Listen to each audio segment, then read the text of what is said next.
On the issue of bars, I think you have talked about this again here. And I stressed this on Monday, that in his address on 6th of July, I did not hear a declaration from the president that bars are to be opened.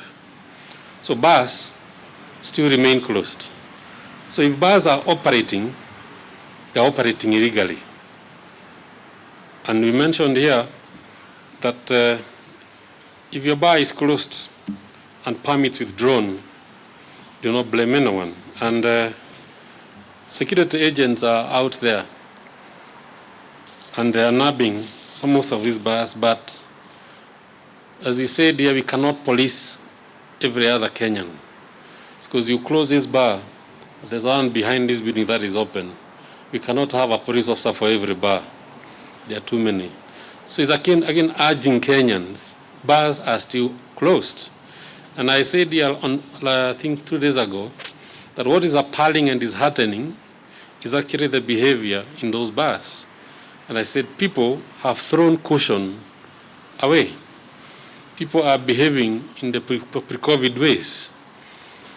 Masks have been thrown off, hand washing is not there, and we are urging Kenyans, if there's a time to be careful, it is now. So if you have to take your drink, what the president advised is, and actually directed, is that alcohol be sold as a takeaway, on takeaway basis. If Kenyans cannot abide by this, I don't know what will come of the extraordinary summit, but it is quite disheartening, and we are noting this also as a ministry and as a government. It is quite disheartening. Restaurants were opened so they could sell foods and open up the economy, but those restaurant owners have turned those restaurants into bars.